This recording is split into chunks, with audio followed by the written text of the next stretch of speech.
So let's use some bingo. And I'm not going to use OKR. I know you're into OKR, but I prefer the terms output, outcome, and impact, right?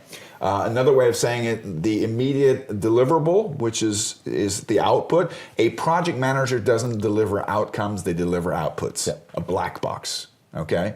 And that's what scope is, right? Hopefully sometimes there's something in the black box, yes. but the people who pay for the output don't understand the output and often don't even care about it. What they care is what is that output going to do for them, which is midterm, which is the benefit, right? Outcome.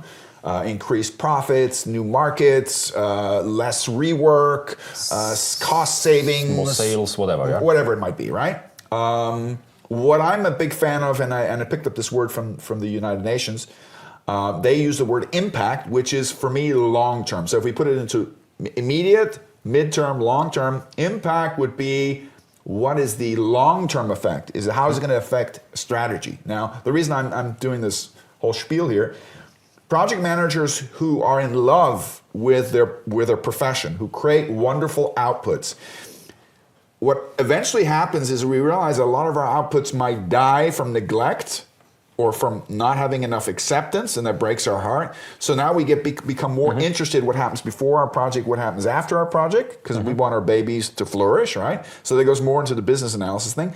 But what we often, and we've seen this time and time again in many organizations have this value funnel.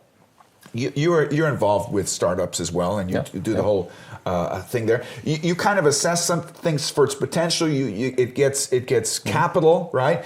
But the question is, and there's a presupposition of midterm and long-term value, but who's measuring it? So the question is, does a business analyst do that?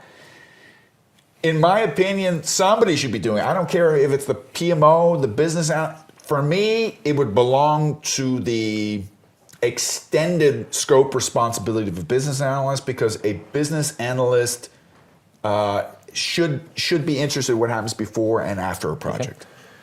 So actually, a business analyst is not only supporting and consulting the project and the project managers there. He's also responsible to support and consult the business owner at the end of the day.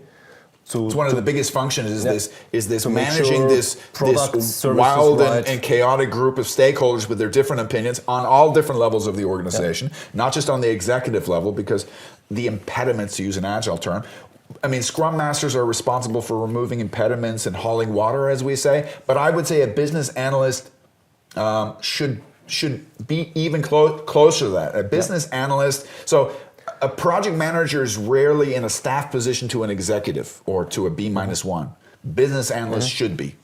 So a lot of B-1s will have either access to business analysts, or they will have one in their fold that they can send out and say, you're kind of representing me in the whole process. Make sure that I get what I wanted.